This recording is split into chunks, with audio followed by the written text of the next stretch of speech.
આજે મેં વિડીયો મૂક્યો હતો ને, એના માણસો હતા, વચ્ચે ગાડી નાખી દીધી. હું ફૂલ સ્પીડમાં આવતો હતો, એ લોકો એ સાઈડમાં આવતા હતા. હું ગાડી લઈને આવતો હતો, ગાડી વચ્ચે નાખીને ઉતરી ગયા અને મારી યારે એક્સિડન્ટ કરાવ્યું છે. પાછળ ફોર વ્હીલ પડી હતી મારી પાસે, એટલે હું ફૂલ સ્પીડમાં હતો. ફોર વ્હીલમાં લગભગ 6 થી 7 માણસો હતા અને ટુ વ્હીલ ઉપર 2 માણસો હતા. મેં ફોન કરી દીધો હતો ગામડે, છતાં પણ એક્સિડન્ટ થયું.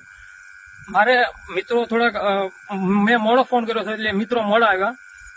એ લોકોની ગાડી અહીંયા પડી છે, જો આ નંબર પ્લેટ છે, જો મિત્રો GJ04CL 3200, અને મારી બાઇક અહીંયા પડી છે, જોજો. આમ જોઈએ ને તો હું લગભગ પથરો માથામાં આવ્યો હોત ને તો હું મરી ગયો હોત, કદાચ જીવતો ન રહ્યો હોત. આ મારી ગાડી છે, લગભગ 10 થી 15 ફૂટ આગી ફગાઈ ગઈ છે. અને હું કેટલો આગો ગયો છે મને નથી ખબર. હું અહીંયાથી લગભગ 1.5-2 કિલોમીટર દોડીને ભાગી ગયો. એ લોકો જાજા હતા. પછી હું રસ્તામાં, મારા મિત્રો આવતા હતા એટલે હું રસ્તામાં જઈને ઉભો રહી ગયો. આ જો મારો બીજો ફોન છે, એની ડિસ્પ્લે તોડી નાખી છે. એક ફોન મારો લઈ ગયા છે.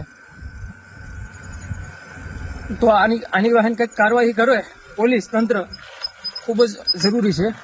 અમારા જેવા નાના માણસોની આ લોકો આવી રીતે દબાવી મારતા હોય છે. તો કૃપયા કરી વિડીયોને શેર કરો અને મોકલી દો આપણા ભાવનગરવાસીઓના મિત્રોને. સિહોરમાં આવેલ બજરંગ ઓટો પાર્ટ્સના માણસો છે આ બધા.